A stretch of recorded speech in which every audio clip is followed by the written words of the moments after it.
저는 이 글로벌한 이슈가 글로벌한 이슈로 끝나지 않고 그것이 내셔널, 로컬 이슈로 다 연동되어 있다, 연계되어 있다, 저는 이렇게 생각합니다. 그러니까 이 서울시가 가지고 있는 여러 문제는 동시에 대한민국의 문제이기도 하고 또 때로는 글로벌 도시들이 갖고 있는 어떤 보편적인 이슈와 맞닿아 있다고 저는 그렇게 봅니다. 그런데 FTA 같은 경우는 물론 기본적으로 통상 교섭권이라는 것은 대한민국 정부에 속하는 중앙정부에 속하는 권한이지만 실제로 그 FTA 체결 결과는 서울시와 서울 시민들의 삶에 굉장히 영향을 많이 미칩니다. 아마 저희들이 중앙정부에 낸 의견서를 보시면 아시겠지만 저는 서울 시민들에게 도대체 이 FTA가 어떤 영향을 미칠지에 대해서 굉장히 소상히 그 문제를 다루고 있습니다. 물론 중앙정부가 어제 거기에 대해서 또 다른 의견을 냈습니다만은 여전히 저희들의 분석으로는 FTA가 서울 시민들의 삶에 크게 영향을 미친다고 보는 입장입니다. 예를 들어서 지금 아까 제가 서울 시민들이 굉장히 경제적으로 힘들어한다고 말씀을 드렸는데 특히 재래시장, 전통상권, 골목상권의 사람들이 이런 대규모 슈퍼마켓이 들어오면 보통 한 3,000개의 일자리를 잃는다 이렇게 알려져 있습니다.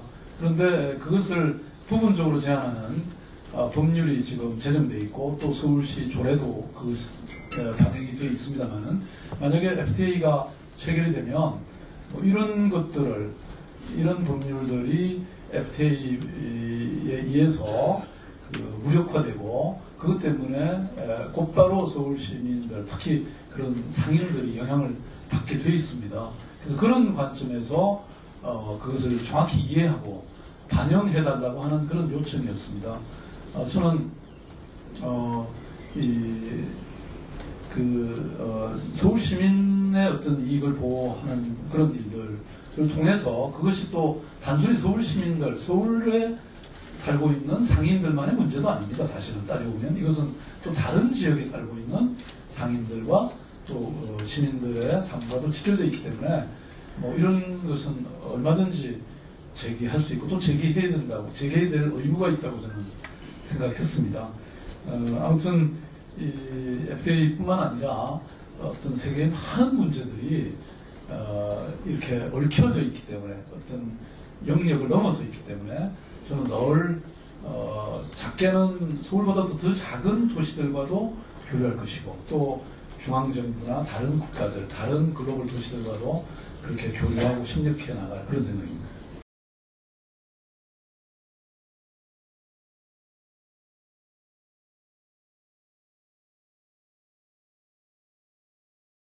피소의 당사자라는 것은 틀림없는 사실입니다. 그렇지만 그 제소의 대상이 되는 것은 서울시나 지방자치단체의 어떤 정책이나 그 행정의 내용도 될 수 있는 상태입니다. 그래서 저희들은 형식적인 어떤 권한의 문제라기보다는 실질적인 어떤 피소의 제소의 내용에 대해서 지적하는 것입니다. 그래서 이 중앙정부가 반박한 것은 저는 조금 논점을 달리하는 것이 아닌가 이렇게 생각을 하고 있습니다. 저는 이 FTA에 대한 문제 제기가 마치 어떤 정치적인 것으로 많이들 해석하고 계신데 물론 정치적인 부분이 있습니다만은 저는 본질적으로는 그 서울 시민들의 삶에 관한 것이라고 아까 말씀드렸고 또 동시에 이런 과정에서 저는 중앙정부와 지방정부가 함께 소통하고 협력해야 된다고 하는 것을 강조하는 것이기도 합니다.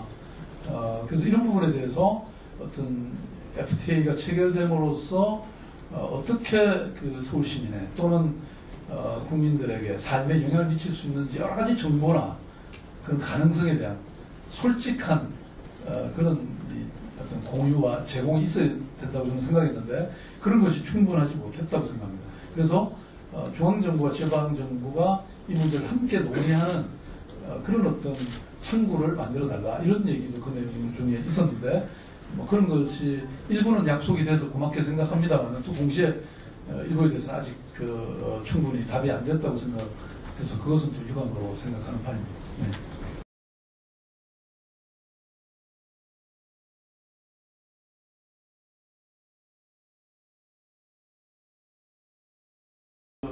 이른바 정신대 문제라고 한국 사람들이 많이 알고 군위안부라고 하기도 하고 이 문제에 관심을 굉장히 많이 가졌고 또 그 활동을 많이 했습니다. 제가 2000년에는 동경에서 이 국제 여성범죄 거기 검사단에 제가 대표로 활동하기도 했습니다. 그런데 저는 기본적으로 그 과거를 온전히 청산하지 않으면 그것은 계속 현실을 이렇게 발목을 잡을 가능성이 있다 이렇게 생각하고 있습니다. 그래서 물론 일부 보상이 이루어지기도 하고 그렇습니다만은 어떤 피해자 쪽의 관점이 아니었기 때문에 여전히 아직 완전히 그 불만이 해소되지 않았다고 생각합니다. 그래서 그런 관점에서 보면 저는 일본 정부가 좀 더 전향적이고 또 피해자적 관점에서 피해자의 마음을 어루만지고 달래주려는 그런 입장에서 저는 볼 필요가 있다고 저는 생각합니다. 특히 이 군위안부 중에서 생존해 계신 분이 점점 줄어들고 있는 상황 속에서 저는 그런 기회도 사라지고 있다고 저는 생각합니다. 그래서 서울시장으로서의 역할은 아니라고 생각합니다만은 혹시 제가 일본 정부의 당국자들을 만난다면 이 문제는 조금 더 적극적으로 아까 말씀드렸던 그런 관점으로 저는 접근하고 해결이 됐으면 좋겠다 이런 생각을 갖고 있습니다. 네.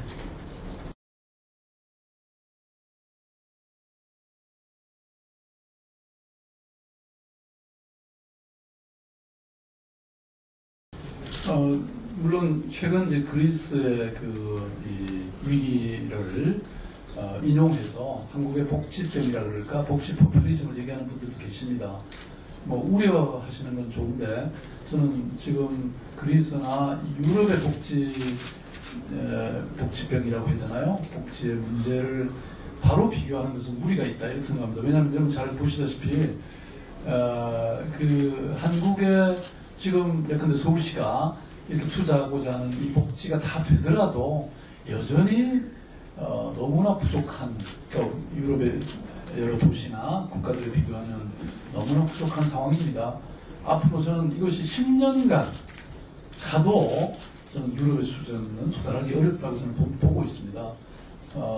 아까도 말씀드렸던 빈부의 격차라든지 이 양극화 현상이 너무나 심각해서 이 상태로 가면 성장의 동력조차도 다 잃어버린다. 저는 그런 위기감을 느끼고 있습니다. 뿐만 아니라 복지라는 것은 또한 좋은 일자리를 낳는 큰 그 수단도 배경도 될 수 있습니다. 왜냐하면 지금 예컨대 아까 무상급식 말씀을 하셨습니다만은 여기에 이제 이런 조리원이라고 하는 새로운 일자리를 창출하고 있죠. 그 다음에 보육시설을 확대한다는 것은 결국 보육의 교사들을 또 양산하고 있습니다. 뿐만 아니라 그 보육시설을 운영함으로써 여성들이, 주부들이 아이들을 키우는 데에 투자하는 시간을 온전히 가지게 됩니다. 그럼 이분들은 새로운 일자리를 가질 수 있는 가능성을 가지게 됩니다. 그래서 이런 식으로 복지가 반드시 낭비다라고 하는 생각에 저는 동의하지 않습니다. 그리고 지금 서울 시민들이 겪고 있는 이 삶의 질의 악화로서는 저는 결코 21세기가 요구하는 이런 창조적 산업, 부가가치가 높은 산업을 저는 이룩할 수가 없다. 제가 패러다임의 전환이라고 하는 것은 이명박 대통령이 주창한 747 공약이 안 이루어졌잖아요. 일자리도 오히려 줄어들었습니다. 경제는 사실 그렇게 썩 좋아지지 않았다고 저는 생각합니다. 왜냐? 그것은 저는 21세기가 요구하는 시대적 가치를 담아내지 못했기 때문입니다. 한국 경제는 이제는 70년대, 80년대에 번성했던 그런 굴뚝산업, 물론 그것도 중요합니다만은 저는 그것을 넘어서서 훨씬 더 창조적인 또 훨씬 더 높은 부가가치를 생산하는 지식산업, 창조산업, 문화산업으로 저는 발전해 가야 된다고 그렇게 생각합니다. 그것은 우리보다 앞서 있는 선진국이 같은 길이지 않습니까? 그런데 지금 이런 복지와 이런 사회 갈등과 이런 상황을 가지고는 절대로 저는 그런 방향으로 가기가 힘들다. 이렇게 저는 보는 것입니다. 그래서 21세기에 도대체 뭘로 먹고 살 거냐? 저는 사람으로 먹고 살아야 된다고 생각합니다. 정말로 이 한국 사람들이 잘 훈련되고 높은 교육을 받았지만 지금과 같은 오늘도 이제 내일 수능 시험입니다. 저는 이런 입시 경쟁을 가지고는 결코 창조적 인간을 만들어내는데 한계가 있다고 생각합니다. 그래서 제가 패러다임의 전환을 계속 말씀드리는 것이, 그리고 저를 시장으로 뽑은 서울 시민들이 요구하는 바도 저는 바로 이런 것이다. 적어도 박원순 서울시장이 당선됨으로써 그 전 시대와 그 후 시대는 저는 달라질 것이다. 달라져야 한다라고 하는 요구를 저한테 저는 한 것이라고 생각합니다. 제가 선거 과정 내내 네거티브 방식에 대해서 제가 한 번도 언급하지 않고 지속적으로 제 비전에 대해서 얘기한 것이 바로 이런 내용들입니다.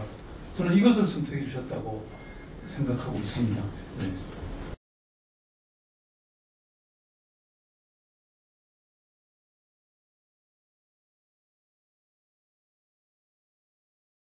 저는 그동안의 도시 재개발이라는 것이 그야말로 모든 것을 다 쓸어버리고 그 위에 고층 아파트를 그것도 과밀하게 짓는 일이었다고 생각합니다. 그 속에 역사도 전통도 커뮤니티도 다 사라져 왔다고 생각합니다. 특히 거기에 살던 원주민들은 70% 이상이 다 이사를 가야 하는, 쫓겨나야 하는 그런 상황이었습니다.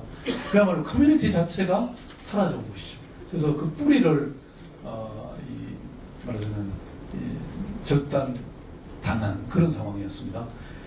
그래서 어떻게 하든 상업적 재개발이 저는 필요한 부분이 있다고 생각합니다. 그렇지만 동시에 어떻게 하면 그 커뮤니티를 보존하면서 삶의 질을 개선할 수 있는지, 이런 어떤 그 융합적, 복합적 그런 접근이 저는 필요하다고 생각합니다. 그래서 그런 관점에서 도시계획, 도시재생, 또 제가 강조했던 마을 공동체, 커뮤니티를 어떻게 부활시킬 수 있는지, 이런 것에 대해서는 행정의 모든 영역에서 고민해 나갈 것입니다. 결국은 주민들의 또 어떤 욕구나 의지도 함께 가야 되기 때문에 저는 그런 과거의 투기적 어떤 도시 개발이 아니라 정말 이 주민들이 행복해질 수 있는 그런 어떤 공동체적 재개발을 앞으로 해나가려고 생각합니다. 구체적인 방법들은 여러 부서에서 지금 많이 고민하고 있는 것으로 알고 있습니다. 혹시 좋은 디바이스가 있으시면 저한테 주시면 반영하도록 그렇게 하겠습니다.